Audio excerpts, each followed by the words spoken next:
A Carol Ito, uma das cartunistas e quadrinistas femininas que mais crescem hoje em dia no cenário independente de quadrinhos, lançou no mês de julho o quadrinho Inteiro Pesa Mais do que Metade, um trabalho bastante intimista e introspectivo, onde a artista conta sobre suas experiências com a depressão, aquela que é considerada por muitos o mal do século. O quadrinho aborda vários recortes sobre o tema, que variam desde coisas de cunho mais social e político, como a positividade tóxica e a meritocracia liberal, até sobre temas mais íntimos e psicológicos, como gatilhos, términos, desilusões. É uma abordagem ampla e bastante enriquecida para um trabalho que quase não ultrapassa 70 páginas, e uma das coisas mais interessantes dentro dessa imensa profundidade é como o quadrinho entende a depressão como um jogo de disputa entre pausa e movimento. Mas antes de eu começar a falar sobre isso, eu só queria mostrar aqui o autógrafo que a Carol Ito assinou em um encontro presencial para um trabalho da minha faculdade que foi feito especialmente para o canal. Eu não estaria nem um pouco motivado a fazer um vídeo especificamente sobre esse quadrinho se não fosse por causa disso, então eu só queria registrar aqui com vocês. Continuando, é exatamente esse jogo de disputa o tema do capítulo Pausa, este que eu considero ser um dos mais interessantes do trabalho. Aqui a Carol Ito apresenta uma visão muito interessante do significado das palavras pausa e movimento, porque mesmo sendo obviamente palavras com sentidos opostos, existe quase uma consciência de que esses dois termos, quando são inseridos dentro da temática da depressão, acabam se tornando complementares. Isso porque um dos principais sintomas da doença, que é apresentado em Inteiro Pesa Mais do que Metade, é a autocobrança. Essa forma que vem do próprio inconsciente do indivíduo, que ao mesmo tempo que almeja a atividade, a produção, a rotina, acaba criando o cenário perfeito para emoções paralisantes, como o cansaço e a tristeza. Reconhecendo que o mundo moderno, principalmente o mundo que acontece na cidade grande, nas grandes metrópoles urbanas, funciona a partir da freneticidade da rotina, uma vida que exige resultados perfeccionistas e ao mesmo tempo cada vez mais instantâneos, o adoecimento do corpo e da mente por esse sistema é visto quase como predestinado. Logo abaixo, uma sombra negra que representa o mal-estar causado pela depressão,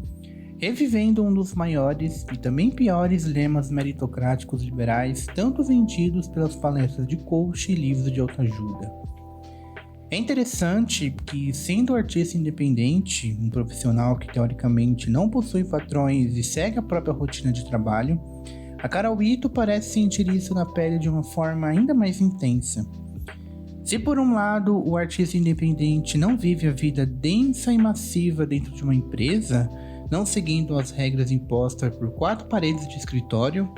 ele deve encarar por outro lado as suas próprias exigências e expectativas, que em muitos casos acabam sendo muito mais massivas e exigentes do que aquelas tarefas feitas no emprego formal. Somado a uma personalidade funcional, que é algo muito característico não só de artistas, mas de pessoas que trabalham com produção de conteúdo de forma geral, ela reconhece que a autocobrança é uma realidade muito mais presente do que se imagina. Caso você que esteja assistindo esse vídeo agora tenha um canal no YouTube como o meu, ou que trabalha com qualquer outra coisa envolvendo conteúdo para a internet, sabe muito bem das exigências que o produtor acaba fazendo a si próprio, mesmo que aquele ofício não seja uma fonte de renda primária, como é o meu caso. Até aquelas atividades que são praticadas como um hobby, a leitura de um livro, uma hora de exercício na academia, uma partida de videogame, um momento para desenhar no caderno, parecem que são impulsionadas a serem feitas em um ritmo de produção acelerado, onde quanto mais tempo praticando aquilo, melhor. Quando não se consegue acompanhar esta rotina de produção maluca, que na grande parte das vezes é algo imposto por si próprio e não por alguém terceiro, acaba se provocando um sentimento de culpa que inicia este ciclo vicioso de ociosidade e autocobrança. A pessoa se sente culpada por, obviamente, não ser humanamente possível de aderir 100% a esse ritmo maçante, e essa culpa que é remoída a todo momento acaba criando uma ociosidade que impede ainda mais o indivíduo de seguir essa mesma rotina. É como se fosse uma bateria viciada que descarrega subitamente quanto mais precisa-se dela. Uma bateria que, quando desligada, provoca o cansaço e a tristeza que a impedem de realizar esses afazeres e atividades prazerosas. Em um mundo movido pela ideologia do desenvolvimento, da produção, do progresso contínuo e desenfreado, um mundo que trata a pausa quase como um crime ou um pecado, a consciência de que é importante também permitir sentir-se cansado, de que ninguém precisa dar conta de tudo sozinho, é sempre o melhor remédio. Uma analogia muito interessante que eu gosto de fazer em relação a isso é o conceito da palavra ma que o Hayao Miyazaki traz na maioria dos seus filmes.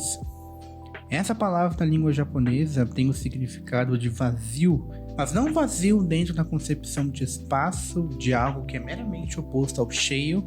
mas vazio dentro de uma concepção de tempo. É um conceito que nos filmes de Estúdio Ghibli se refere àquelas cenas onde é feito uma, entre aspas, pausa na história, aqueles momentos que não necessariamente contribuem para o progresso do enredo e agem como uma forma do público ficar imerso na sensibilidade da obra. É muito interessante como Hayao Miyazaki explica este conceito, porque ele compara esse tipo de cena específica dos filmes com um espaço vazio entre duas pilastras de uma obra arquitetônica ou silêncio entre duas notas musicais. É um pequeno fragmento opaco entre o espaço e o tempo que é tão importante para o todo, para o produto final, quanto o espaço e o tempo em si. Para Karo Ito, o seu ma é composto pelas pausas sem culpa, por um respiro aliviado, pela possibilidade de sentir-se alegre ou triste, cansado ou disposta, pela liberdade de viver a vida sem pressas ou autocobranças. Se nos filmes do Hayao Miyazaki o ma é a cena da Mei e do Totoro parados na chuva ou a Chihiro sentada no assento do trem, para Karo Ito é simplesmente o ato ou efeito de estar inteira no presente. Quando eu li esse capítulo pela primeira vez, eu logo me lembrei de O Dia em que a Terra Parou, música do Raul Seixas de 77, com videoclipe lançado no Fantástico em outubro do mesmo ano. A música, que já avisando não tem relação nenhuma com o filme de 51, descreve um momento onde tudo aquilo que representa atividade e ação, tudo aquilo que é rotina, que é movimento contínuo e progressivo, que é considerado a normalidade da vida humana, é interrompido de uma hora para outra sem nenhum motivo aparente. É de fato um dia em que o planeta Terra simplesmente paralisa.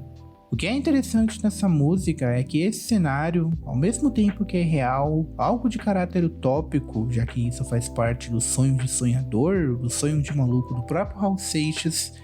é também um retrato de um evento inevitável, como se esse fosse o próprio destino da humanidade. A Terra não para porque as pessoas em um determinado momento da história simplesmente desejam parar, mas porque a humanidade alcançou um nível de desenvolvimento, um nível de evolução tão alto que não existe mais progresso a ser feito, o que acaba tornando a hierarquia e os papéis sociais obsoletos. O professor não saiu mais para lecionar, não porque ele não queria mais isso, mas sim porque ele não tinha mais nada para ensinar. O ladrão não saiu mais para roubar, não porque ele não queria mais isso, mas sim porque ele sabia não ter onde gastar. Ou seja, a humanidade tanto ensinou, tanto gastou, tanto criou, tanto evoluiu, que agora ela não sabe mais para onde caminhar. O que a música do Raul Seixas tem em comum com O Inteiro Pesa Mais do que a Metade da Karo Ito, e agora voltando pro quadrinho, é que além de inevitável, a vinda de um suposto dia onde todas as coisas param de acontecer é também colocado aqui como um evento desejado. O quadrinho, juntamente com o ceticismo em relação à ideia de progresso contínuo, também é composto pelo desejo por um momento de pausa e alívio em meio ao caos e descontrole. Eu acabei de falar sobre esse progresso em um sentido conotativo, simbolizado pela autocobrança e pela rotina, mas o quadrinho também faz uma relação bem mais direta e literal, algo como o trânsito de uma cidade grande como São Paulo, algo como o movimento de carros e pedestres ou como as usinas apitando para todo lado. Esse é o tema daquele que eu considero o capítulo mais importante e o mais interessante do quadrinho, muito mais do que o próprio pausa que eu acabei de discutir agora, que é o Caminhos. Aqui a Karo Ito prossegue com todas essas analogias de pausa, de progresso, de movimento, mas agora trazendo a cidade grande, a grande metrópole como palco. Caminhar por uma grande cidade é ser empurrado pelo ritmo frenético das ruas.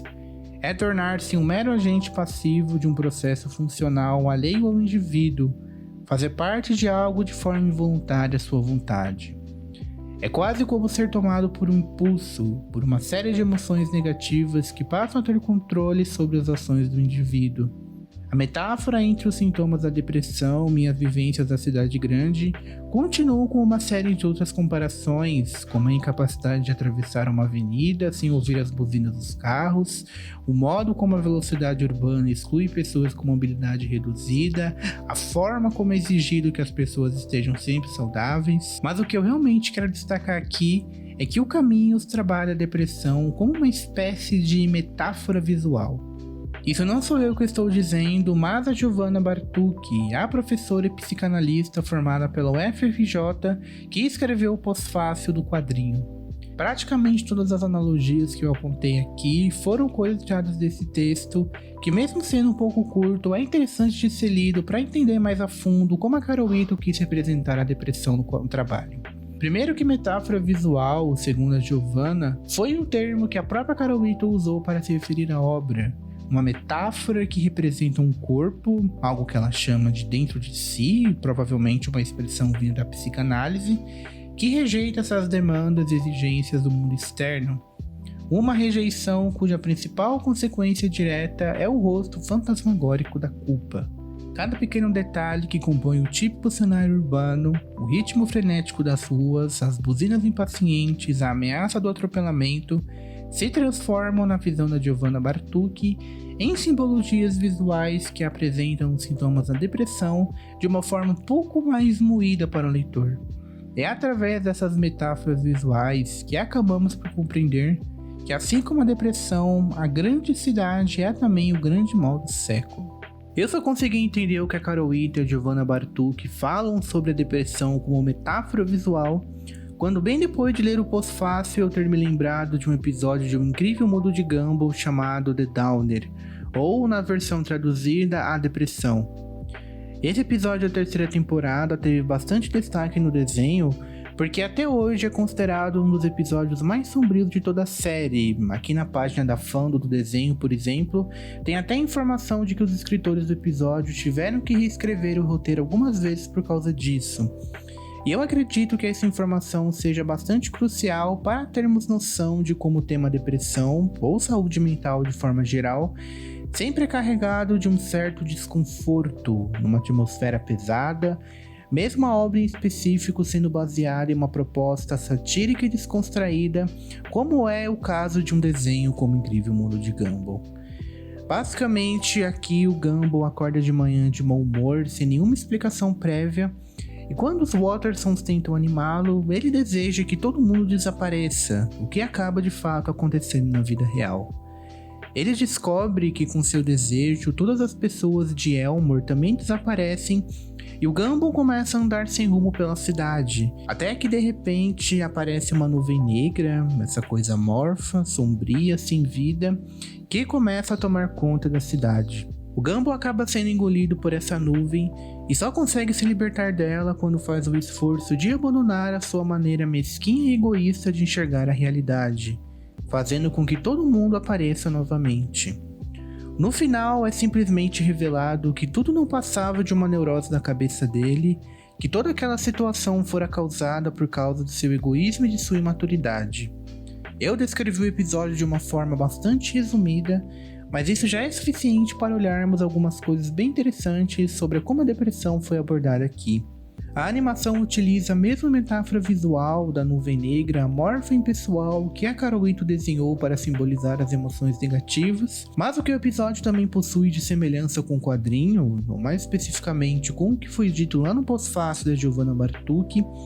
é o entendimento da depressão como um relacionamento caótico entre o eu e o outro, entre o dentro de si e o mundo externo. Os sintomas mais característicos da doença, o estresse, pessimismo, mau humor, sentimento de culpa, cansaço, desânimo, impedem que o indivíduo enxergue a realidade de forma clara e faz com que ele veja apenas um simulacro carregado de tristeza, desesperança e mal-estar. Foi o que a Carol Ito disse no capítulo Gatilhos, a parte do quadrinho mais sobre o efeito psicológico e emocional da depressão e menos sobre o seu lado político e social, onde ela mostra como a depressão desenvolve uma visão distorcida da realidade, aquilo que ela chama de discussão que pode levar a uma paranoia sem fim, um gatilho que leva para uma zona cinzenta que impede o indivíduo de enxergar o céu a continuar existindo por detrás das nuvens, o que também ela chama de sentimento que remete a um trauma do passado. O episódio do Incrível Mundo de Gumball consegue traçar um paralelo entre todos esses sintomas colaterais com o comportamento habitual do próprio Gumball, que é um personagem cuja personalidade egoísta e arrogante contribui para boa parte do humor do desenho, mas que nesse momento está sendo usado para abordar um tema muito mais sério e pesado. Apesar disso, o episódio ainda assim finaliza com o seu jeito cômico e descontraído que sempre foi habitual na animação. Mas considerando que o roteiro foi reescrito algumas vezes antes de chegar na versão final,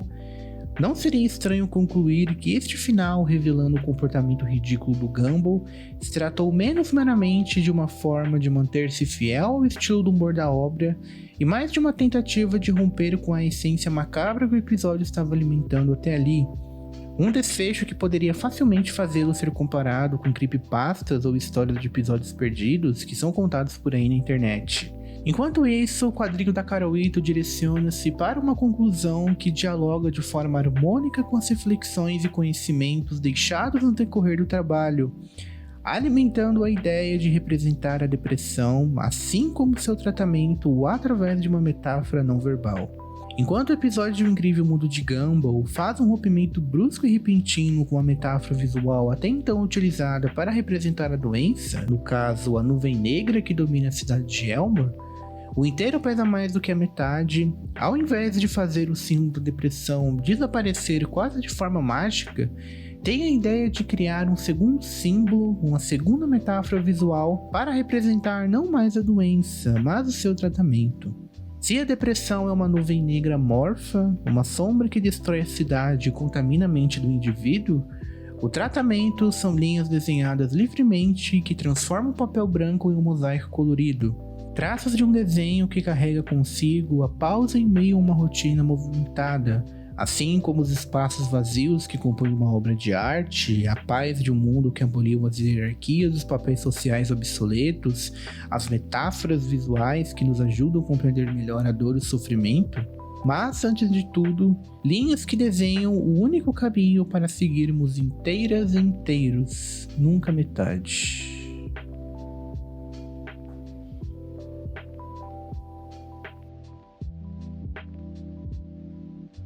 Muito obrigado por terem chegado até aqui, eu espero que vocês realmente tenham gostado do vídeo. Meu nome é Vinícius e esse foi mais um vídeo do Anti-Herói, um projeto de vídeo ensaio do YouTube. Se inscrevam, curtam, ativem as notificações e todo aquele clichê do YouTube e até mais.